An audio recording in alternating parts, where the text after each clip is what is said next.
It's you're very, like, I liked how you were talking about how the niqab liberated you in that way. Did you feel that it's a step higher than just wearing the hijab in general? Definitely. I mean, it takes a lot of devotion to do something like that, especially here in the West, you know. These women are alienated, and, you know, people look at them like they're strange, but for them it means nothing, because like it's such a devotion to God that really anyone's reaction doesn't mean anything to them except for the way they look in the eyes of Allah subhanahu wa ta'ala, which is very important. And I think that really takes, you know, God consciousness and you know, tawheed to another level, and that love for Allah. So I mean, definitely it takes a lot of devotion. It's definitely a bigger step than simply wearing the hijab or even the abaya. You know, abaya is really hard to wear as well, because people will look at you strange and like, why are you wearing that black dress all the time, you know? But I mean, to completely cover everything but your eyes, and sometimes even the eyes, you know, like definitely that's something very, very alien to the society we live in today. Yeah, and just to clarify more about the face veil also means that you don't just cover your face, but meaning that you cover the whole body. Exactly. So meaning that, like, because I've seen, unfortunately, some people who do wear the face veil, who wear the niqab, however they wear skinny jeans, and that isn't the proper niqab, and that doesn't give you the same effect. In fact, it just alienates you even more, because you know, people are confused. What are you doing, you know? And it's just, I liked how you also mentioned back about taqwa, God consciousness. You're saying that, you know, when you have the face veil on or the niqab on, you have this consciousness that you're forced to adhere to, you know. Like, I remember you were saying that you control the sexuality that you you know, around you, you know, like you control the way guys look at you. And a lot of people like have that argument where it's the guy's choice whether they should look or not. But like, what I find interesting, that in hijab in general, the scarf and like wearing long skirts and modesty in general, is that it's not just a reminder for the guy, it's also, but more importantly actually, it is a reminder for the girl, because she's reminding herself that, you know, I am here, I am submitting to God, I am, you know, an intelligent human being that, you know, is not going to submit to anyone else's whims but God Almighty Himself. You know, like, for me, like a long time ago, I would say like, oh, I want to really wear that, or I really want to wear that shirt, and I really want to do that, but it's a little shorter. You know, that desire comes in. You know, you want to wear jeans, and then all of a sudden you see something, but it's just above the ankle, and you see it again. You start wearing just above the ankle, and then it's just above the knee, and you want to wear just above the knee. So, hijab in general and niqab, you know, it just completely gets rid of that. You know, exactly. Gets rid of that wishy-washy thinking that you know, that's it, these are my restrictions, this is what I'm supposed to do, no, end of story. And that's something that's very beautiful in Islam, that we have that discipline, you know, that for ourselves most importantly, because that is what's able for us to have a clear thinking for ourselves and other daily activities. Exactly. Yeah, so it's about 6:18. We're going to have a quick nasheed break. We're going to put a poem and probably another song, and we will come back with Sister Razan Musa so we can continue on with our interview, inshallah. So we'll see you after the break, inshallah. Assalamu alaikum wa rahmatullahi wa barakatuh. Everything God made valuable, He made it hard to get. Pearls, rubies, and ain't my all. You have to dig, and half the time it don't strike. Everything God created that was valuable, He made it hard to get to. Ain't my woman more important than some diamonds and some oil and some gold? Maybe you're smarter than me. Or maybe you just know how much you're worth. Or maybe you don't need anyone to tell you you're beautiful, 'cause you already knew that the day you came out the womb. Maybe you know too much. Or maybe you just expect the worst. Or maybe you ain't trying to be nobody's baby unless he speaks with your dad first. Maybe you're saving yourself for heaven 'cause you can't stand this earth. Or maybe you're saving yourself from hell, Iblis, and the ones who are cursed. Maybe you see past deceptions. Maybe this world is a lie. Maybe we're like in the Matrix and you're unplugged so you can fly. Maybe you just want to go back home so you stare at the sky, 'cause maybe you know the difference between living and just being alive. Maybe you are a slice of this life's ultimate prize, 'cause maybe your mind has been divinely designed, but maybe it's just me. Or maybe it's Maybelline. Or maybe I should do a better job of lowering my gaze, but honestly, you're amazing. And I treat you like a queen, 'cause you give me no choice. My sisters in Dean, it is time to rejoice. For you who believe and work righteous deeds, there is a garden of bliss for all of eternity. If only you would believe what your eyes could not see, which begs the question, what is beauty? Maybe it's the way her body shapes, or the way she dresses. But if the whole world was blind, how many people would you impress? I couldn't care less for tight jeans or a short dress or those shirts that expose what God told you to protect. And I don't mean to sound rude, but how could you approve of any dude who doesn't mind sharing you with the whole world too?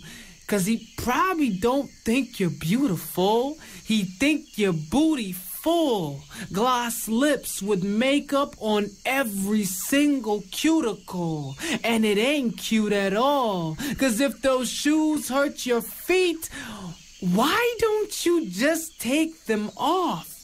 Some girls think that pain equals sassy, and if you got it, show it off. But nobody even looks happy with those plastic smiles on. And those magazines are wrong. Forget men and their songs. Love yourself first before you take anyone else on. And to love yourself is to love the one whom which all love belongs. There is beauty in creation, but the creator really got it going on. 'Cause there is something seriously wrong with preteens who look like moms and middle-aged moms who are afraid to see life move on. So they tell wrinkles to be gone, buy hair to make it long, pluck this, tuck that, till you don't even know who you are. You women are oppressed, forced to flaunt your thighs and chest, and before puberty, you are already on a diet promoting nudity like it's some kind of natural science. But you a diamond, I shouldn't even see past the glass cage unless I'm buying. But if you have no shame, then do as you please. Because what is beauty but an extension of modesty? So maybe she's right. Maybe she does deserve respect.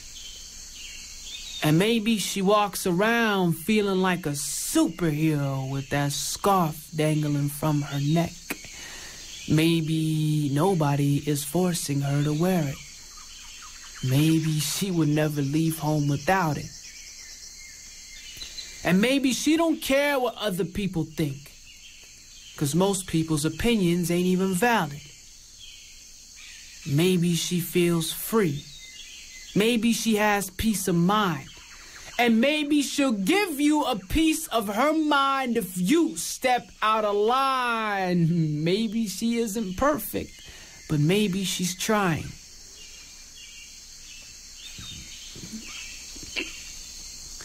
Maybe she's just taking things one day at a time.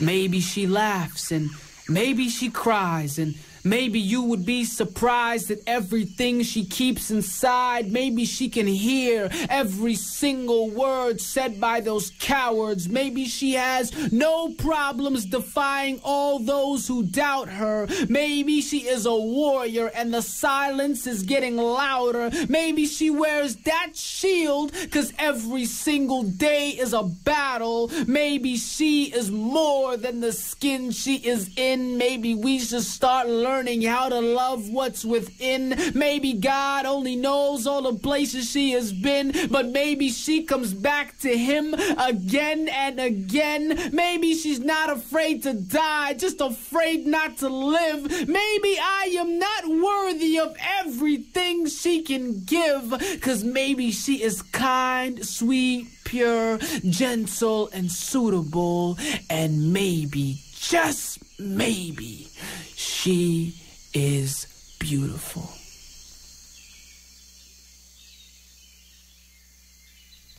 Assalamu alaikum wa rahmatullahi wa barakatuh. May peace and blessings of Allah be upon you all.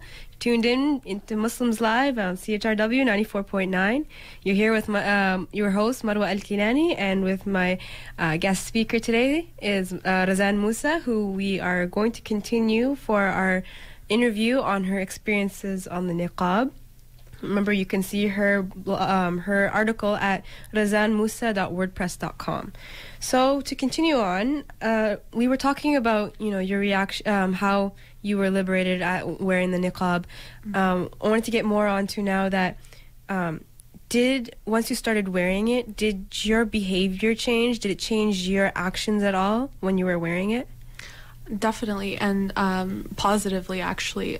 So while I was wearing it, I felt a sense of responsibility just to prove society wrong, because even amongst the Muslims and amongst the non-Muslims alike, there's this prejudice that these niqabi women are uneducated and they don't know English, or they're and that they're oppressed, right? So when I was wearing the niqab for the week, I definitely felt a sense of responsibility to articulate myself and to come across as an intelligent being and somebody who has a lot of knowledge and speaks out and is not afraid to say my opinion, right? So I really felt that when I was talking to people more than often, I would articulate myself and use a lot of body language and just try to make the person feel very comfortable, because I could tell some people were really maybe weirded out or curious as to what I would say. So I mean, an example of that, and I mentioned this in the article, is when I was in one of my classes for the first time, and in many classes people have the professors will have the students stand up and introduce themselves and talk a little bit about what they're studying and where they're from and what have you.